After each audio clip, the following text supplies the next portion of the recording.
Hey everybody, welcome to this episode of Sustainable Stace. Today we're going to talk potatoes. Stay tuned. I'm Stacy Taves. For me, healthy food and sustainability are totally connected. You can grow it yourself. Nature is generous. Guys, thanks for tuning in to learn about growing potatoes. You need really loose soil to grow potatoes, that they have room to expand and to grow and to spread out and have lots of babies underground. So I've made sure and gone ahead with a trusty pitchfork that you can see in the back there, and I've loosened up the soil, and I've got a drip irrigation line, and every 30 centimeters or every 1 foot there's a drip.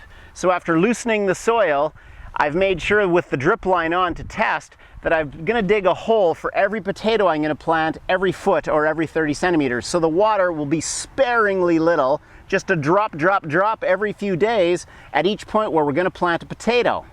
I also know that this soil had a lot of needles and leaves from different local forest products as its top cover mulch over the winter. So I know that this soil got acidified. It got a little too acidic for what potatoes are going to like.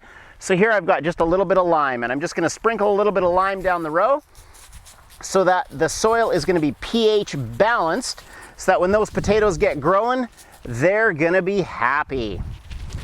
So we've got loosened soil. We know our spacing is going to be 1 foot or 30 centimeters. We've got a hole in each spot to line up with a drip from the drip irrigation, and we're ready to start planting. The simplest seed in the world to plant is a potato. Now that might look pretty gnarly to you because it's not ready to eat, it's ready to plant. It's going to seed. It's kind of mushy, it's kind of soft, and you can see actually there's 1, 2, 3 different places that are called eyes on the potato, and every one of them is ready to grow a plant. Now technically this could be 3 different potato plants because every eye can generate a plant.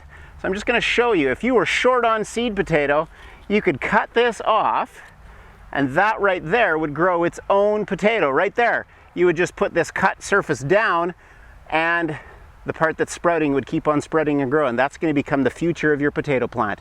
This will be the mothership that gives birth to everything. But I'm today just going to take 1 seed per plant and put that gnarly little beauty into the hole in the ground and cover it up, and let's get ready and do that now. You can see that now I've turned on my drip irrigation so that I know that my drip is right at the hole that I've dug. I'm going to stir in my lime a little bit so it's mixed up in the soil, but I'm still keeping the location of my holes intact. Okay, so I've got a spot right here where the water's dripping. I know that's a good location for a potato to be planted, and I've got my trusty potato. We want to make sure that the entire body of the potato gets down under the soil, and as long as it's nice and loose, it's okay to put it in fairly deep. But I'm going to, in this case, because the sprouts are quite big, make sure the sprouts are sticking out so I know exactly where they are and that my moisture is going right on top of them.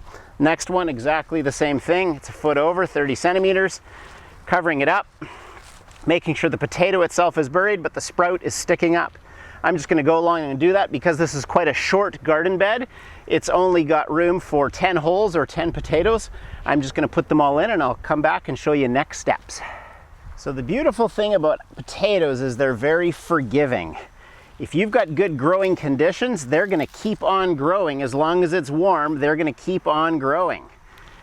I find that if I've covered the soil, as I've done now on both sides of this row, they're going to grow underneath the cardboard and the coffee sacks that are down as cover and just keep on spreading. All I'm going to do is make sure that as the green shoots start to emerge from the sprouts that I've planted, that they can find sunlight. So a little collar of a shoot or a sprout will come out, and that will find sunlight, but everything else in the soil will be covered. The result is there will be no weeds, and all of the moisture that I'm putting on the soil will be suppressed. It will not get to escape, so no weeds, very little irrigation needed. There's a little bit of a furrow or a depth, kind of a mini ditch going on here along this potato row, and that's a bit on purpose because what I'm going to do is as that plant begins to put out green shoots and grow taller and taller, I'm going to fill into that ditch more and more soil so that there's more places for potatoes to grow. That's going to enable them to have more and more spread and more productivity through the bed. If you want to have baby potatoes, just reach your hand into the soil without uprooting the plant from the top and dig around and find for little potatoes that are the size you like. Within 30 to 40 days, you should have potatoes that are getting golf ball to tennis ball size, and they'll just keep on growing.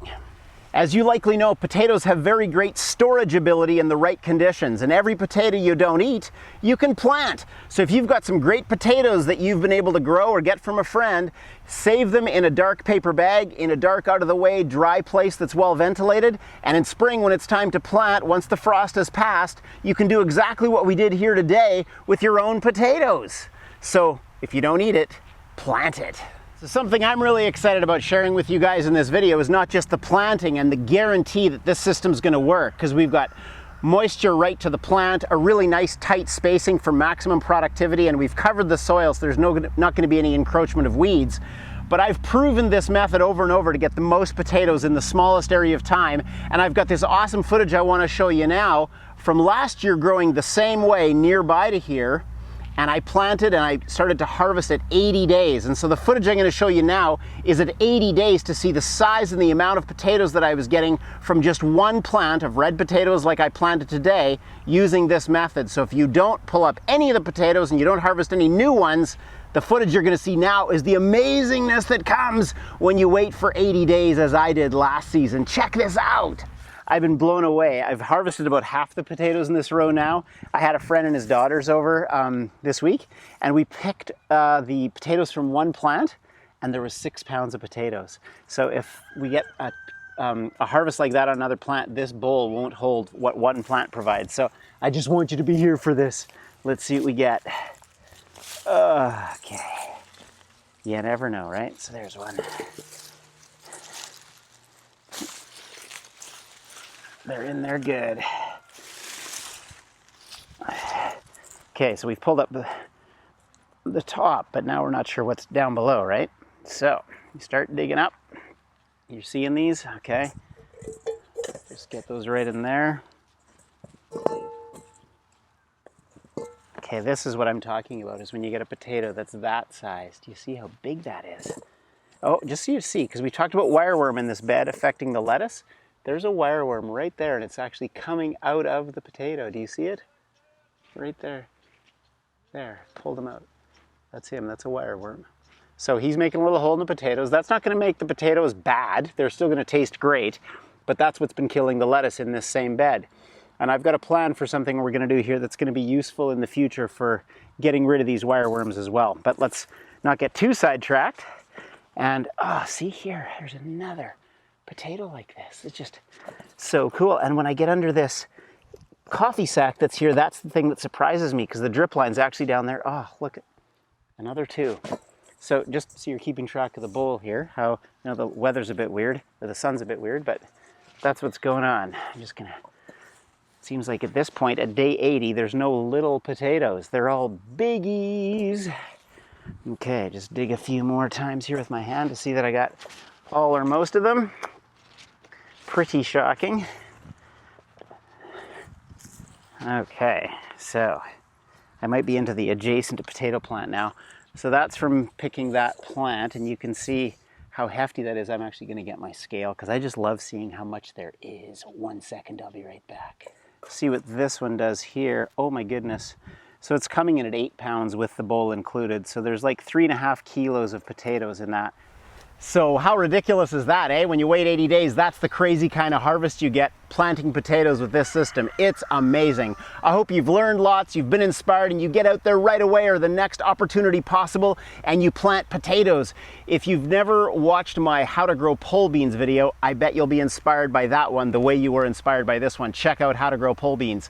Thanks a lot for watching, guys. Hey guys, and if you've been watching this video on YouTube, go down there, check it out in your bottom right and subscribe. Thanks a lot. Pass it along.